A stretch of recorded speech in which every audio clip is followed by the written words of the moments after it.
தம்பிங்களா, சொல்லுங்க ஓனர். இன்னைக்கு சேல்ஸ் எப்படி போச்சு? சேல்ஸ் நல்லாவே போச்சு ஓனர். இந்தாப்பா உன் சம்பளம். அப்புறம் தம்பி உனக்கு இந்தா. என்ன 300 ரூபா எக்ஸ்ட்ரா இருக்கு ஓனர்?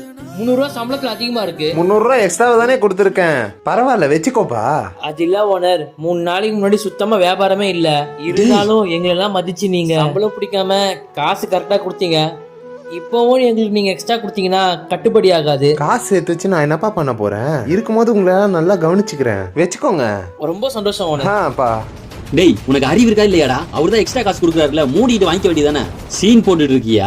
உனக்கு வேணா அவர் ஓனர், எனக்கு அவர் சாமி மாதிரி. ஊர்ல இருந்து இங்க வந்து எனக்கு வேலை கிடைக்காம கஷ்டப்பட்டு இருக்கும் போது அந்த மனுஷன் தான் வேலை போட்டு கொடுத்து தங்கறதுக்கு ரூமும் கொடுத்து சம்பளமும் போட்டு கொடுத்தாரு. உனக்கு எல்லாம் அதெல்லாம் சொன்னா புரியாது. அவர் மட்டும் எனக்கு ஒரு வாய்ப்பு கொடுக்கலனா நான் இந்த இடத்துல இருந்திருக்கவே முடியாது. இந்த மாதிரி காசு கிடைச்சிச்சு பாக்கெட்ல வாங்கி போட முடியாதுப்பா.